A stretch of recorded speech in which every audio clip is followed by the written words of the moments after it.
जळगाव शहरातील पिंपराळा परिसरात रविवारी सकाळी 8 वाजण्याच्या सुमारास जुन्या वादातून एका तरुणावर धारदार हत्याराने सपासप वार करून त्याची हत्या करण्यात आली। मुकेश रमेश शिरसाट वय 30 असे तरुणाचे नाव आहे। दरम्यान घटनेत 6 ते 7 जण जखमी झाल्याची माहिती आहे।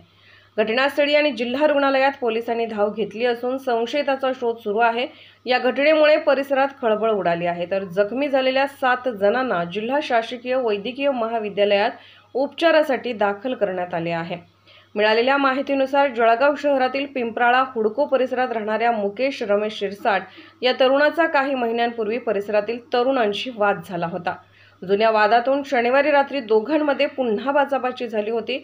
रविवारी सकाळी 8 वाजण्याच्या सुमारास शिरसाट कुटुंबावर 7 ते 8 जणांनी चॉपर, कोयता, चाकू आणि लाकडी काठीने जीवघेणा हल्ला केला। या हल्ल्यामध्ये निळकंठ सुखदेव शिरसाट वय 45, कोमल निळकंठ शिरसाट वय 20, करण निळकंठ शिरसाट वय 25, ललिता निळकंठ शिरसाट वय 30 आणि सनी निळकंठ शिरसाट वय 21 सर्व राहणार पिंपराळा हुडको जळगाव हे गंभीर जखमी झाले। त्यांना तातडीने जिल्हा शासकीय वैद्यकीय महाविद्यालयात दाखल करण्यात आले। घटनेत मुकेश रमेश शिरसाट वय 26 या तरुणाचा उपचारादरम्यान मृत्यू झालाय। त्यामुळे जिल्हा शासकीय वैद्यकीय महाविद्यालयात त्यांच्या नातेवाईकांनी एकच आक्रोश केला। वैद्यकीय महाविद्यालयात मित्रपरिवारासह नातेवाईकांनी मोठ्या संख्येने गर्दी केली आहे। ही घटना घडल्यानंतर रामानंद नगर पोलीस ठाण्याचे पोलीस कर्मचारी, जळगाव स्थानिक गुन्हे शाखेचे वरिष्ठ पोलीस निरीक्षक बबन आव्हाड यांच्यासह पथकाने घटनास्थळी धाव घेतली। तसेच जिल्हा रुग्णालयात पोलिसांचा तगडा बंदोबस्त ठेवण्यात आला आहे।